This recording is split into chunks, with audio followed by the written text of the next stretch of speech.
Okay, so to continue, we go on with selection. So last time we discussed yung recruitment. So after recruitment, it's time for us now to select or yung selection.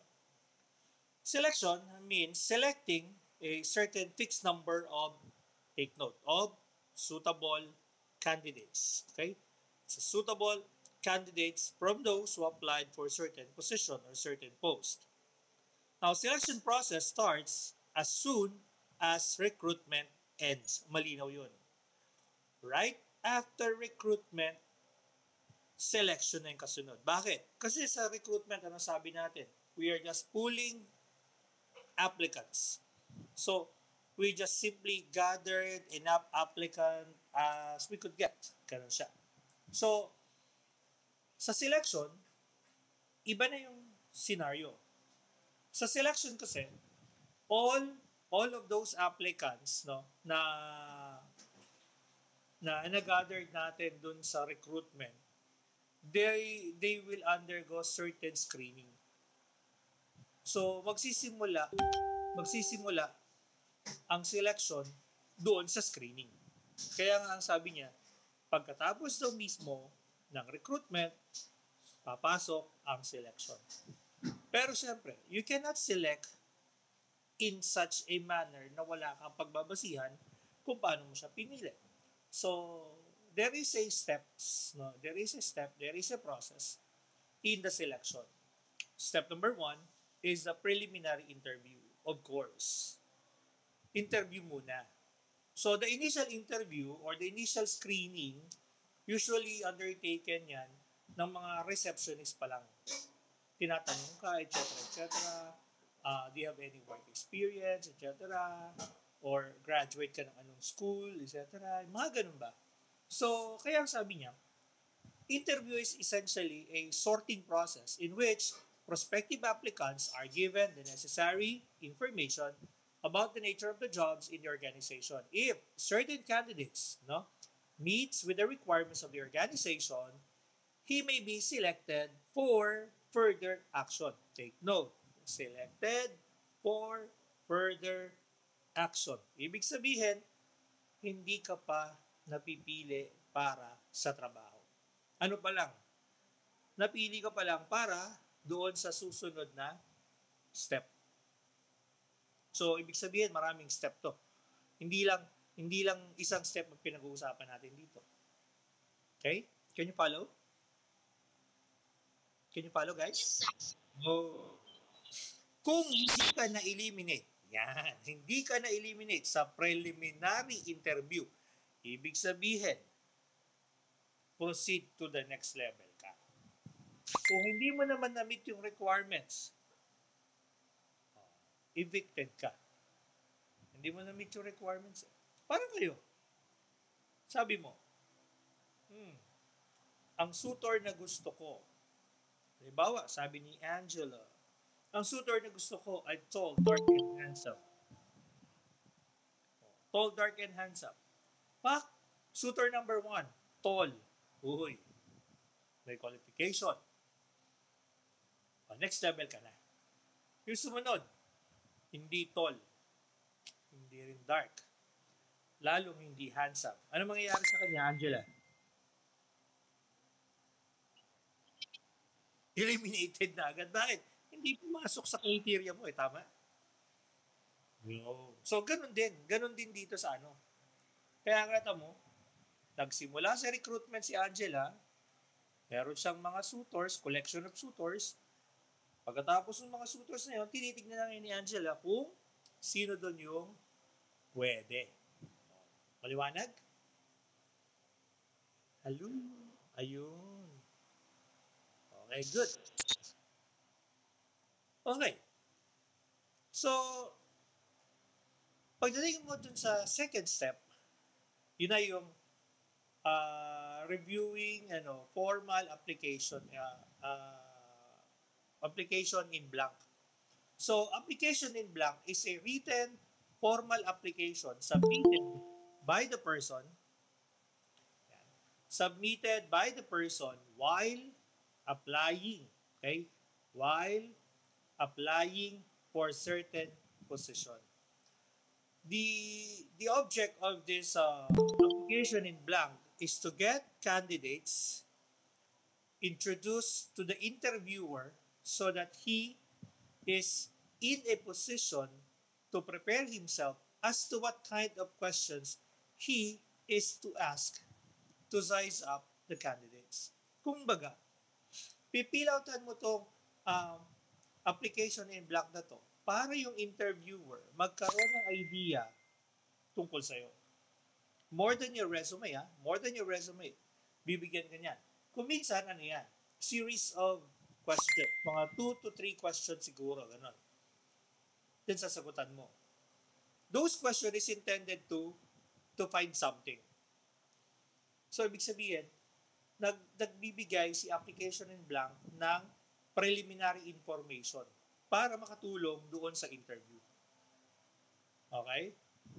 Ngayon, after this, we now proceed with the interview. Ano ba mga tinatanong sa interview? Pwede bang itanong ang kahit ano sa interview? Ha? Pwede ba? Hindi. You need to ask relevant questions. Now, if you would like to ask irrelevant questions, anong purpose mo? Di ba?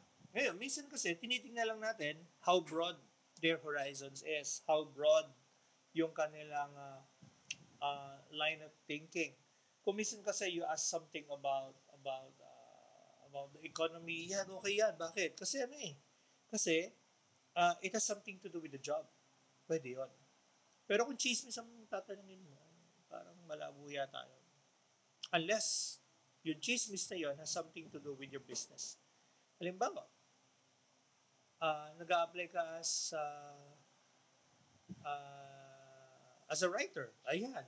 Magtatanong talaga sa'yo ng tukol dyan sa ganyan. Kasi may relevance. Pero sa mga interviewer, malabo naman sila magtanong ng mga irrelevant questions talaga.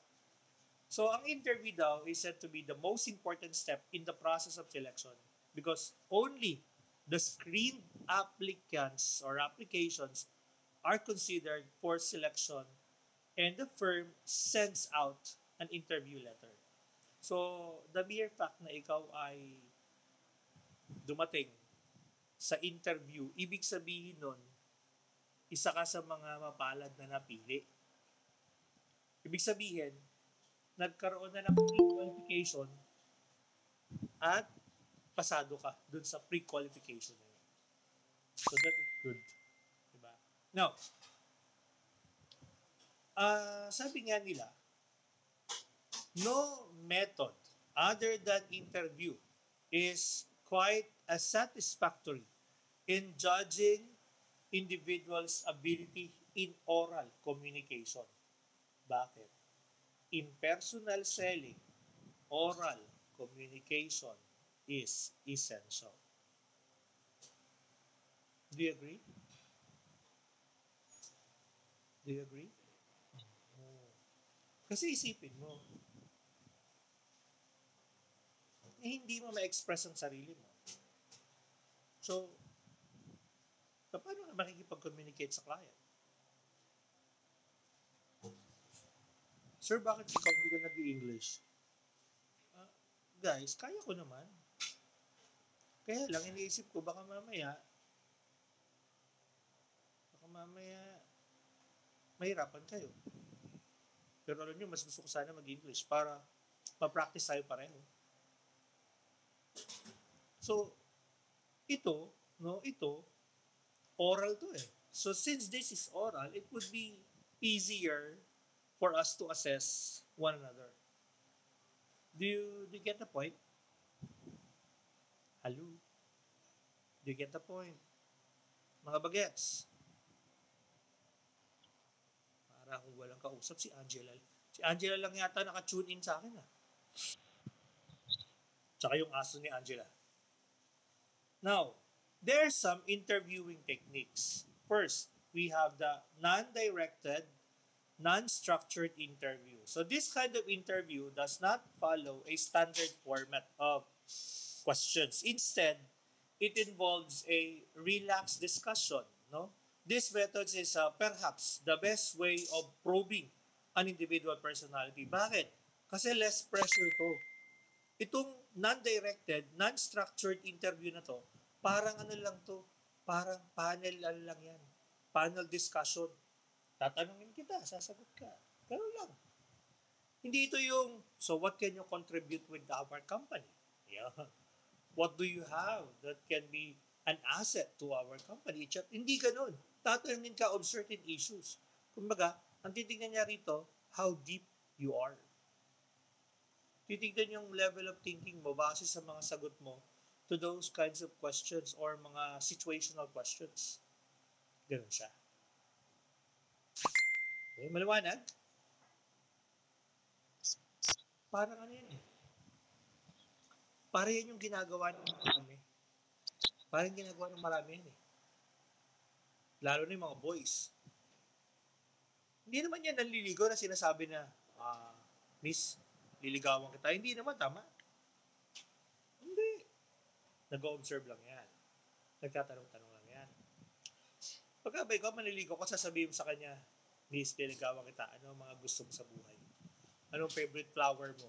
Anong favorite color mo? Hello, magbigay ka ng slam note.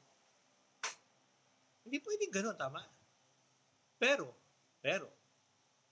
may paraan para makuha mo yung mga yon ng hindi direct. Yun yung indirect na sinasabi ko o non-direct. Diba? So, pwede ka magtanong. Kunwari, you know what? May nakita akong flower dun sa may ano. Ang ganda, ang ganda niya. White rose. Siyempre, sinabi mo white rose. Sasabihin niya, ay, alam mo, mas maganda yung red. Kasi yun ang favorite ko. O, diba? Nakuha mo yung information nang hindi mo directly tinanong sa kanya kung anong favorite color, anong favorite flower niya at saka yung color. Yun. So, ganyan yung sinasabi niya, non-directed. Am I clear? Yes. The letter B is a patterned structured interview. Etong pattern from the term itself, ibig sabihin, may structure yan. May series of questions na yan. So, susundin mo lang yan. Okay? Kaya siya sinabing patterned or structured. Kasi pag sinabing structured, nakakahon na. Kumbaga sa alphabetically arranged na yan. Pangatlo, interaction interview o tinatawag din siyang stress interview. This one is a highly complex technique. In this, the interviewer assumes a hostile role towards the applicant. He deliberately puts him on the defensive by trying to annoy, embarrass, and frustrate him. Kumbaga, sa salitang kalye, ito yung klase ng interview na kukornerin mo siya. Kukornerin mo siya, bakit? Kasi para ma-extract mo yung kailangan mo. Ikaw ang magmamanipulate ng usapan. Kumbaga, para kang nasa interrogation, ganun ang datingan. Yung tipong, kahit hindi siya yung kumain ng kaning lamig, mapapaamin mo na siya yung kumain ng kaning lamig. Ganun. May mga ganyang klase ng interviewer. Pero siyempre, yung mga magagaling lang na capable dyan ang makakagawa nun. Okay? Now, after the interview, halimbawa, pumasa ka sa interview. Next doon is yung reference check na. Yan. Ano yung reference check? Minsan tinatawag siyang background investigation o kaya background check. Ganyan. So sabi niya, at sometimes applicants are asked to name certain reference tapos tatawagan. Di ba sa resume mo may nakalagay na doon yung mga character reference mo? So that is to check you. Now, natawa ako nung minsan. Alam niyo yung di ba? Alam mo yung kasyalo? Do you know kasyalo? Wala. Yung kasyalo, yung maglo-loan ka sa kanila ng gadget o kaya appliances, yung mga nakapwesto sa mall. Yan. Tinesting ko lang naman. Tinesting ko yan guys, nag-apply ako. Then sabi, o sige sir, magbigay ka sa amin ng kasama mo sa trabaho, kapatid mo, ah, kaibigan mo. So, ang ginawa ko, binigay ko. Alam nyo guys, wala ni isa doon sa mga binigay kong reference ang tinawagan nila. Pero approved.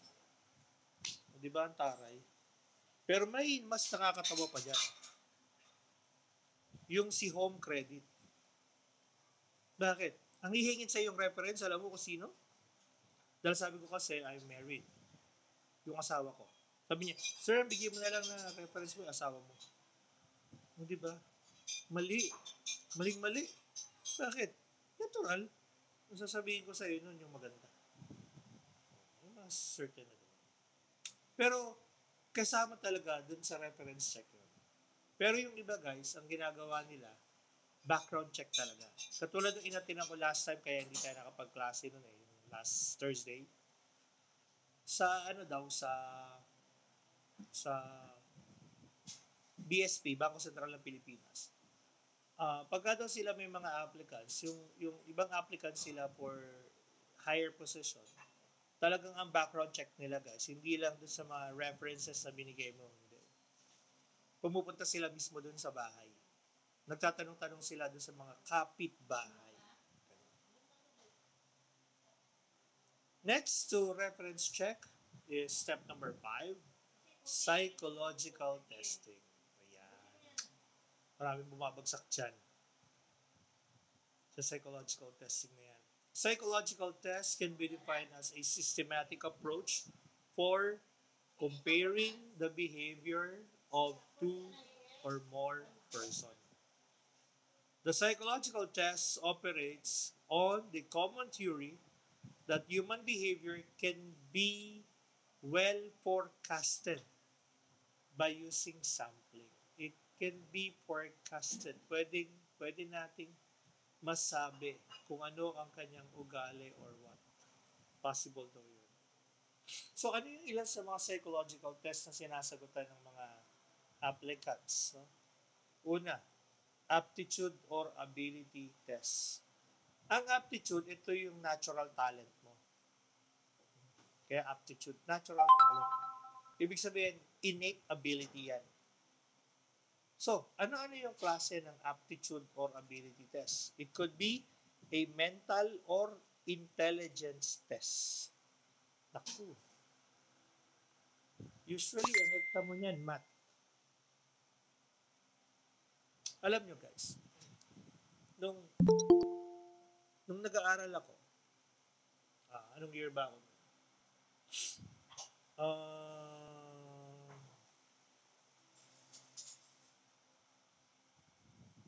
Second year.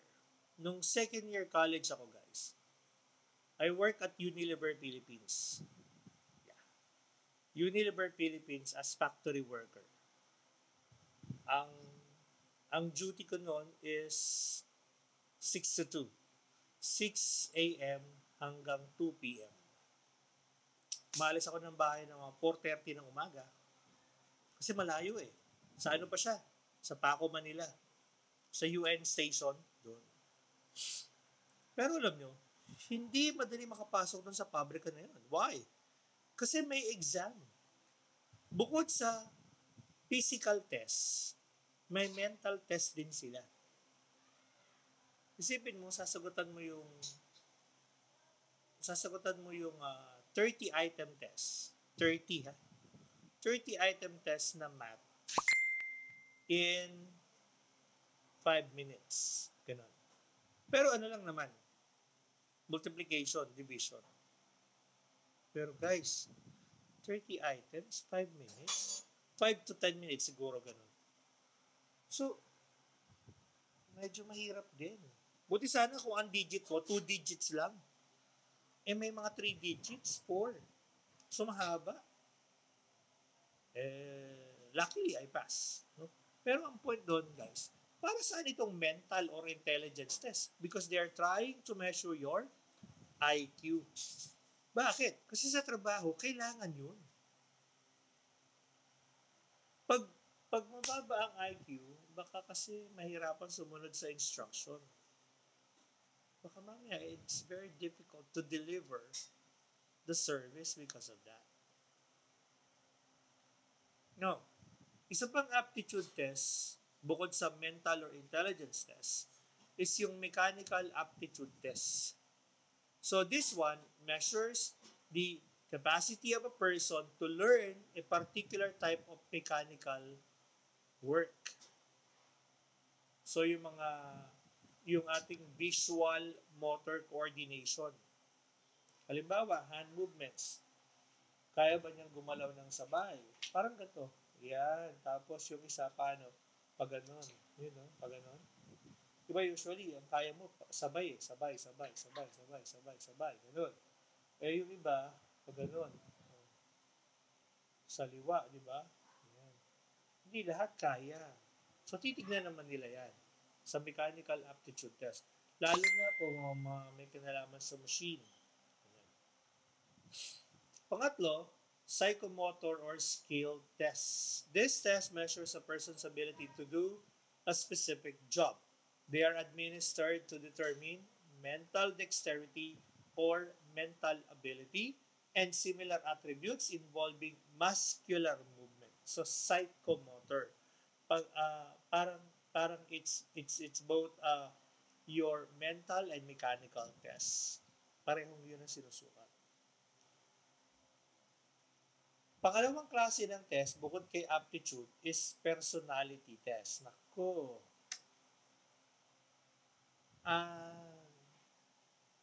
Sa mga lalaki dito, sino dito yung nagluluto? Ganyan. Or, yun, sino yun? Si Hernan, si Paul. Ano palit ng kortina? Ha? Yung nagpapalit ng kortina. Ganun.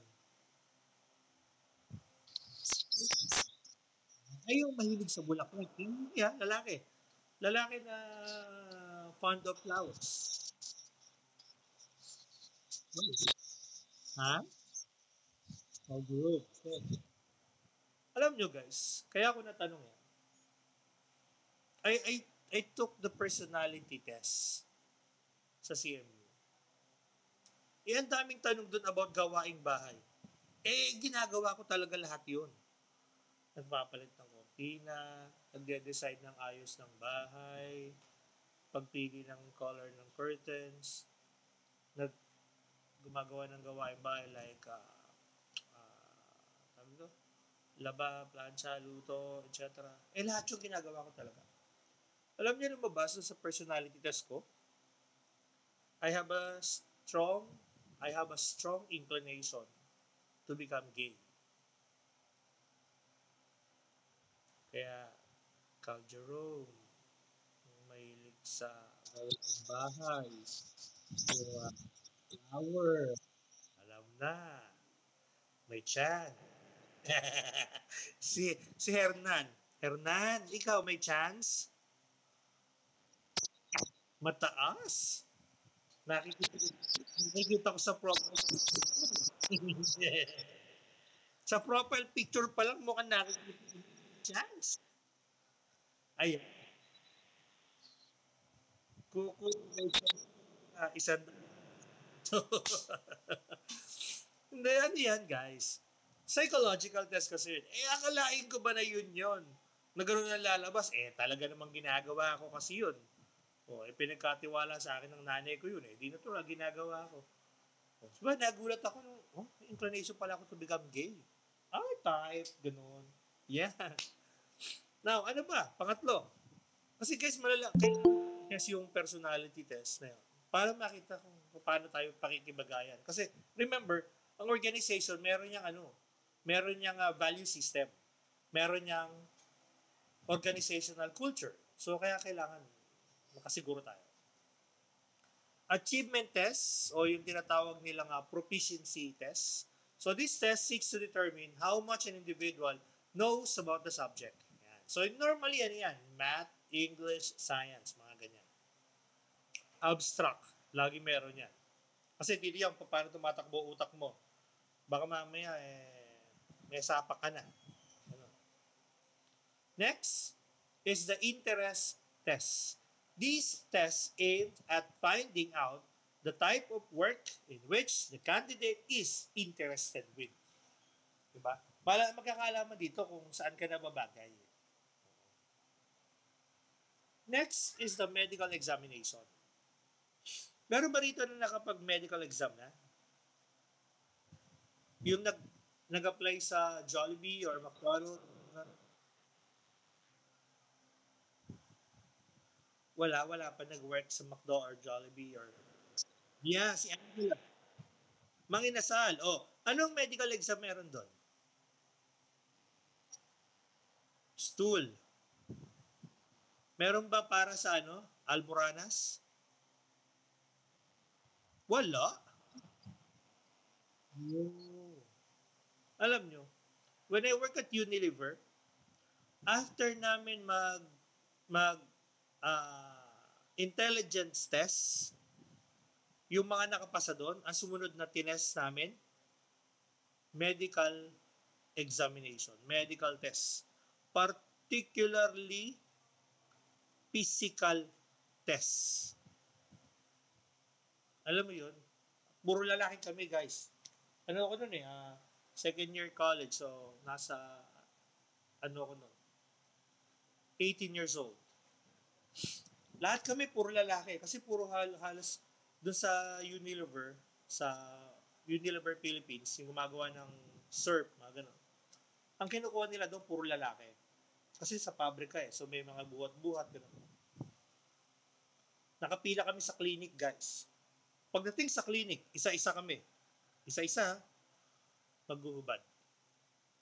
As in, walang damit, walang pants, brief lang.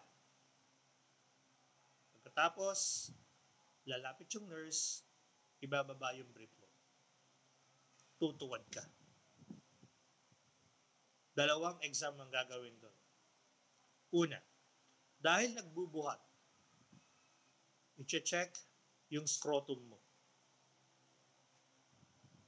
Titimbangin, guys. Yung iisipin mo, titimbangin yung dalawang balls, gaganunin.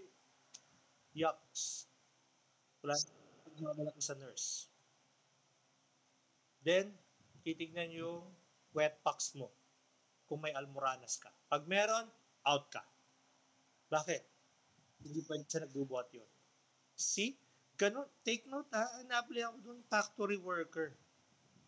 What more kung agent ka? Yun. Next.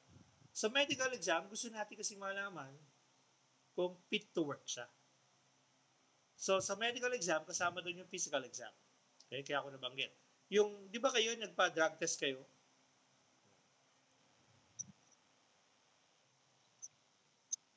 Ito natin, yung, urine stool, kasi yung basic. So, after the medical exam, we now go with the final interview and appointment. So, this is it, pansit, no? Kasi, final interview na So, this one is good. Okay? Now, sa final interview, kapag pumasa ka na doon sa iba't ibang exam, at dating ka na sa final interview, huwag ka pa rin masyadong relax. Kaya nga final interview Ibig sabihin, pwede ka pa rin hindi matanggap. May chance pa rin na ikaw ay hindi tanggapin. Kasi ibig sabihin, hindi pa naman tapos Hindi ka pa naman napipili, kaya huwag kang relax. Okay? Pagka sinabi sa'yo na, okay, congratulations, yan, medyo makakahinga ka na ng maluwag. So, hanggang dyan lang pala yan. So, and that's the end for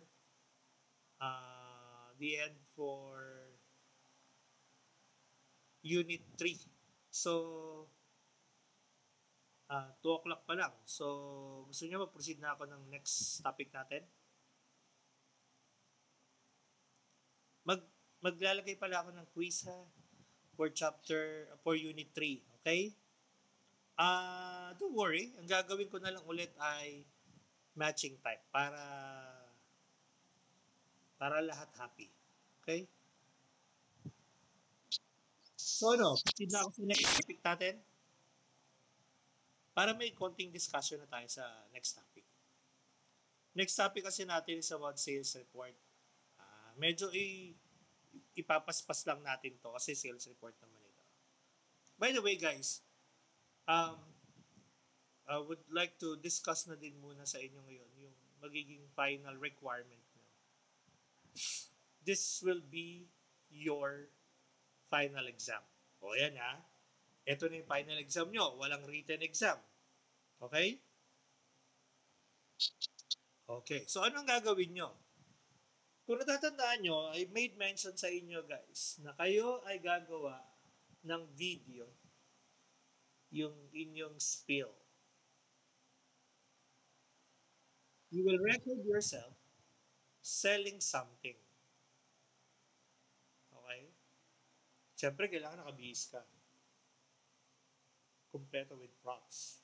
Ayan. Pero, hindi mo na kailangan ng kasama na kunwari may kausap ka.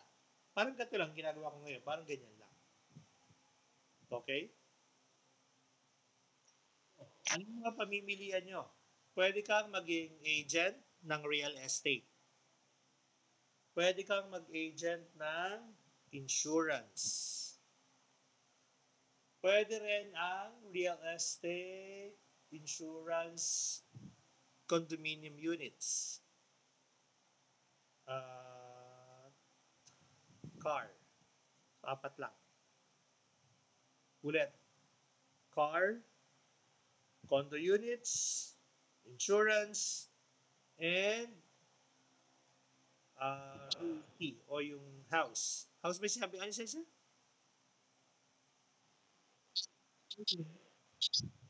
Oh, yun.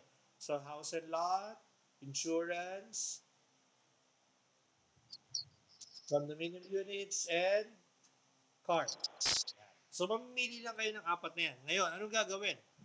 Yung pinag-aralan natin sa Unit 2 na process, dapat makita yun doon. Sir, paano yung sa recruitment? Yan. Di ba may mga recruitment methods doon? Ay, recruitment. Meron dong mga tawag dito, prospecting method. Like for example, kunwari sabihin mo sa kanya na, yes, during the approach na, yes, hello, good morning. I'm Mr. Michael Darwin D. Domingo, your representative from ABC Company. My former client, which is Mr. Ganito, mentioned that you are in need of ganito, ganyan, ganyan. So, pwedeng ganon. So, ano yan? Referral method yan, di ba? O kaya naman, yes, hello, good morning. I'm Sir Michael Darwin D. Domingo. Your friend Alice told me that you are looking for ganito. Oh yeah, oh yun. So, kumbaga, may ano siya, may recruitment, may prospecting siyang binanggit. Okay? Ganon siya. Now, about naman dun sa product, syempre, it should be detailed, no? What are the informations that you need to provide with the client? So, it's up to you kung ano-ano laman yun. Okay?